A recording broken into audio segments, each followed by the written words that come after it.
그레이스교에서 진행하는 기독교 고전 매일 읽기 프로젝트 C.S. 루이스의 순전한 기독교 제2장 그리스도인은 무엇을 믿는가 챕터 5 실제적인 결론 그리스도는 완전하게 복종했고 완전하게 낮아졌습니다.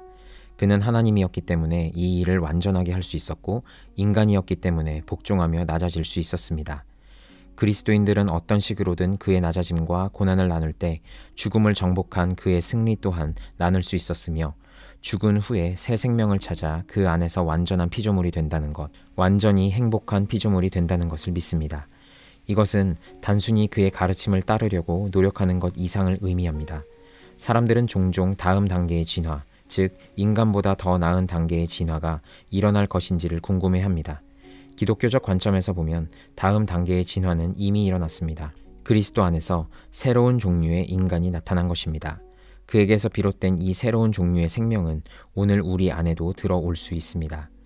그렇다면 이 일은 어떻게 이루어질까요? 자, 우리가 평범한 옛 생명을 어떻게 얻게 되었는지 생각해 봅시다. 그 생명은 다른 사람에게서, 즉 우리 부모와 조상에게서 우리의 동의 없이 쾌락과 고통과 위험이 수반된 아주 기이한 과정을 거쳐서 얻은 것입니다. 우리 대부분은 어렸을 때 사람이 어떤 과정을 거쳐 태어나는지 이리저리 추측하느라 많은 시간을 보낸 경험이 있습니다. 실상을 처음 듣게 되었을 때 선뜻 믿지 못하는 아이들도 가끔 있는데 그 과정이 워낙 기이하다 보니 그럴 만도 하다는 생각이 듭니다. 이 과정을 계획하신 하나님이 이 새로운 종류의 생명, 즉 그리스도의 생명을 어떻게 전파할 것인지도 계획하셨습니다. 그러므로 우리는 이 과정 역시 기이하리라는 예상을 해야 합니다. 그는 성을 처음 만들 때 우리와 상의하지 않으셨고 이 새로운 생명을 처음 만들 때에도 우리와 상의하지 않으셨습니다. 그리스도의 생명이 우리에게 전파되는 방식에는 세 가지가 있습니다. 세례와 믿음, 그리고 그리스도인들이 각기 다른 이름, 즉 성만찬, 미사, 주의 만찬으로 부르는 신비한 행위가 그것입니다. 적어도 이 세 가지는 통상적인 방법입니다. 지금 저는 이 세 방법 외에 다른 방법으로는 결코 이 생명이 전파될 수 없다고 말하는 것이 아닙니다. 그러나 지금은 그 특별한 경우들까지 살펴볼 시간도 없고 그 부분에 대한 제 지식 또한 충분치가 못합니다. 만약 여러분이 누군가에게 에딘버러에 가는 법을 몇 분 안에 설명해 주어야 한다면 아마 기차를 타고 가라고 할 것입니다. 물론 보트나 비행기를 타고 갈 수도 있겠지만 그런 이야기까지는 꺼내지 않겠죠. 또 저는 이 세 가지 중에 무엇이 가장 중요한가를 말하려는 것도 아닙니다.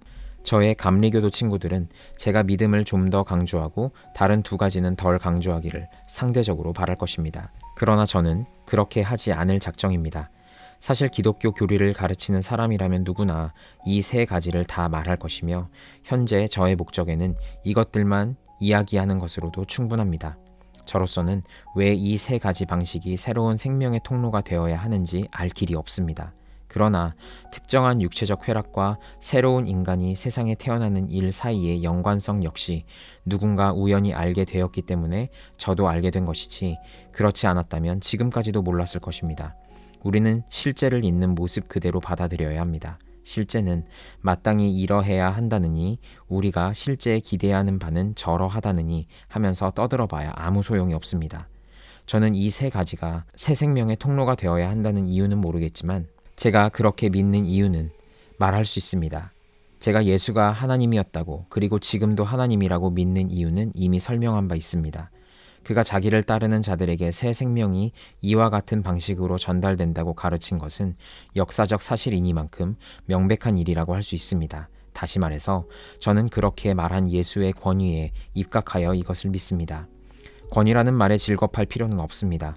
권위에 입각하여 어떤 것을 믿는다는 것은 믿을 만한 사람의 말이므로 믿는다는 뜻에 지나지 않으니까요. 사실 여러분이 믿고 있는 사실들의 99%는 모두 권위에 입각해서 믿는 것들입니다. 저는 뉴욕이라는 곳이 있다는 사실을 믿습니다. 그러나 뉴욕을 제 눈으로 본 적은 한 번도 없습니다. 그런 곳이 틀림없이 존재한다는 것을 추상적으로 추론을 통해 입증할 수도 없습니다. 그런데도 제가 뉴욕의 존재를 믿는 것은 신빙성 있는 사람이 그렇게 말해 주었기 때문입니다. 평범한 사람들은 권위에 입각하여, 즉 과학자들이 그렇게 말하기 때문에 태양계와 원자와 진화와 혈액순환 따위를 믿습니다. 세상의 역사적 진술들도 모두 권위에 입각해서 믿는 것입니다. 우리 중에 노르만 정복 사건을 직접 본 사람은 아무도 없습니다. 수학에서 무언가를 증명하듯이 순전히 논리를 통해 그 사건을 증명할 수 있는 사람도 없습니다. 그런데도 그런 일이 있었다고 믿는 것은 그 일을 목격한 사람들이 거기에 관한 기록을 남겼기 때문입니다. 즉, 권위에 입각해서 믿는 것이죠.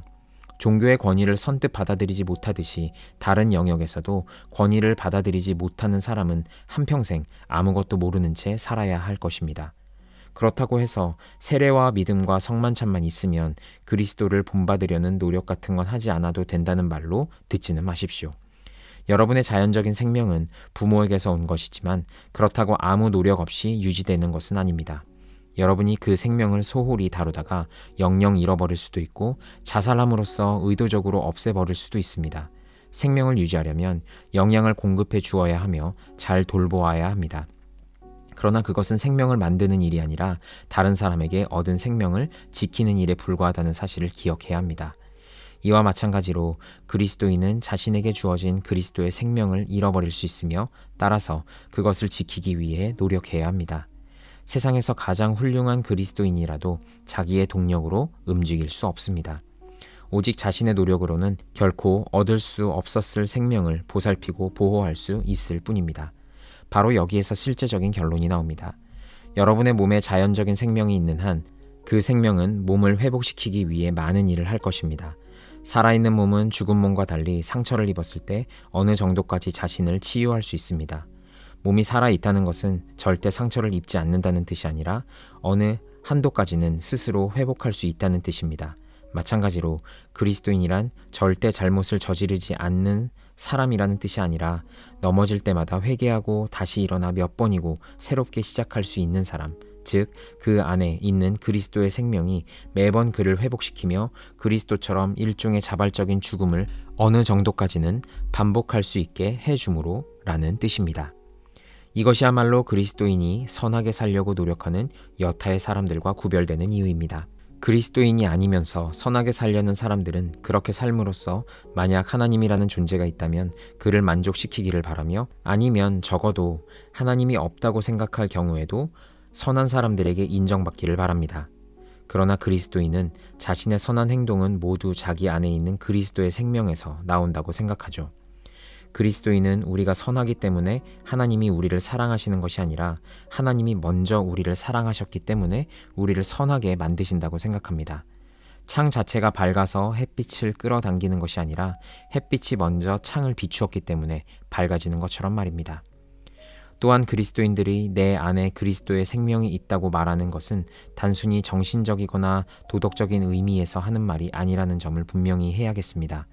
나는 그리스도 안에 있다거나 그리스도가 내 안에 있다는 말은 단지 머릿속으로 그리스도를 생각하고 있다거나 그를 본받고 있다는 뜻이 아닙니다. 이것은 그리스도가 실제로 그들을 통해 움직이고 있다는 뜻입니다. 그리스도인들의 전체 무리는 그리스도가 활동하는 물리적 유기체, 즉 우리가 그의 몸의 세포이자 손가락이자 근육을 이루고 있는 유기체입니다. 이 사실에 비추어 두어 가지 문제를 설명할 수 있습니다. 이 사실은 이 새로운 생명, 즉 그리스도의 생명이 믿음 같은 순전히 정신적인 행위를 통해서만 전파되는 것이 아니라 세례와 성만찬 같은 물리적인 행위를 통해서도 전파되는 이유를 설명해 줍니다. 이 생명의 전파는 단순한 사상의 전파와 다릅니다. 사상의 전파보다는 진화, 즉 생물학적 사실 내지는 초생물학적 사실에 더 가깝죠. 인간은 하나님보다 더 영적인 존재가 되려고 아무리 애써봐야 소용이 없습니다. 하나님은 원래 인간을 순전히 영적인 피조물로 만들지 않으셨기 때문입니다.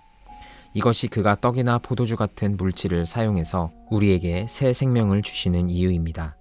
우리는 이것이 조잡하며 영적이지 못한 방법이라고 생각할 수 있습니다. 그러나 하나님은 그렇게 생각하시지 않습니다. 먹는 것을 처음 만드신 분은 하나님입니다. 그는 물질을 좋아하십니다. 그가 물질을 만드셨습니다. 전에 저를 곤혹스럽게 만들곤 했던 문제가 또 하나 있습니다.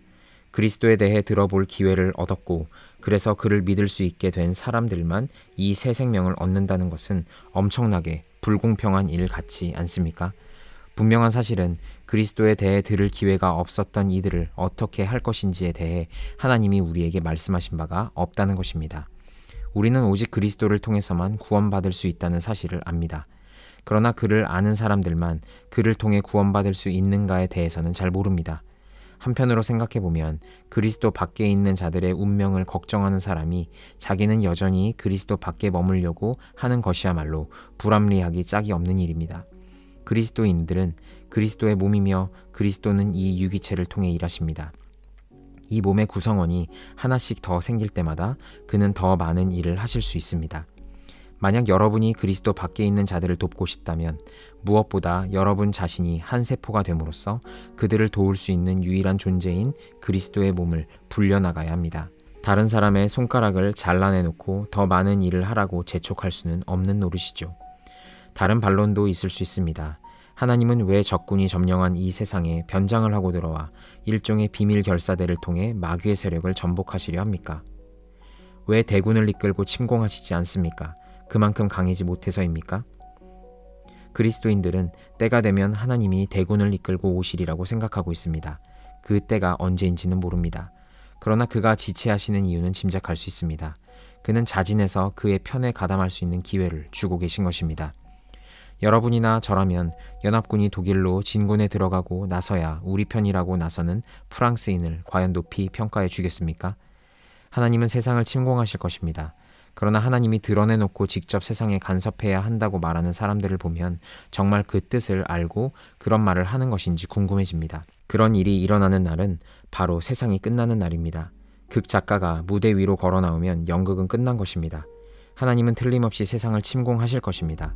그러나 자연계 전체가 하룻밤 꿈처럼 사라지고 무언가 다른 것, 즉 그 전까지 한 번도 생각지 못했던 무언가가 밀고 들어오는 것을 보게 될 그날, 어떤 이들에게는 너무나도 아름답게, 또 어떤 이들에게는 너무나도 무섭게 다가와 더 이상 선택의 여지를 주지 않을 그 날에 가서야 그의 편이라고 나서 봐야 무슨 소용이 있겠습니까?